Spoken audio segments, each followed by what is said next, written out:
Kehamilan merupakan proses kompleks yang melibatkan beberapa tahap penting. Yang pertama, konsepsi, dimulai dari pertemuan sel sperma dan sel telur di tuba fallopi. Sel telur yang matang akan dibuahi oleh satu sperma menghasilkan zigot. Zigot kemudian bergerak menuju rahim untuk proses implantansi. 2. Implantansi. Implantansi adalah zigot yang menempel pada dinding rahim, biasanya 6-12 hari setelah konsepsi. Implantansi menandakan dimulainya kehamilan. Pada tahap ini, plasenta mulai terbentuk untuk menyediakan nutrisi dan oksigen bagi janin. Embriogenesis adalah proses pembentukan dan proses perkembangan embrio.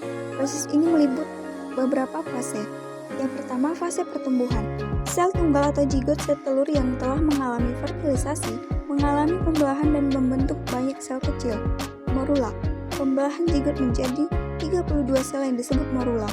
Blastula. Pembelahan morula menjadi 128 sel yang disebut dengan blastula. Blastula, pembelahan blastula membentuk 3 lapisan sel germinal, yaitu ectoderm, mesoderm, dan endoderm. Neurula, pembentukan sistem saraf. Fetus atau janin membentuk organ dan jaringan tubuh. Selanjutnya, perkembangan janin. Janin berkembang pesat selama 9 bulan kehamilan. Trimester pertama, minggu 1-12 minggu, pembentukan organ vital seperti jantung, otak, dan paru-paru. Trimester kedua, minggu 13-27, pertumbuhan janin semakin pesat, gerakannya semakin terasa. Trimester ketiga, minggu ke-28-40, janin bersiap untuk lahir, organ-organnya terus berkembang. 4. Kehamilan. Proses persalinan dimulai dengan kontraksi rahim yang mendorong janin keluar dari rahim. Kelahiran dapat terjadi melalui persalinan normal atau operasi kaisar.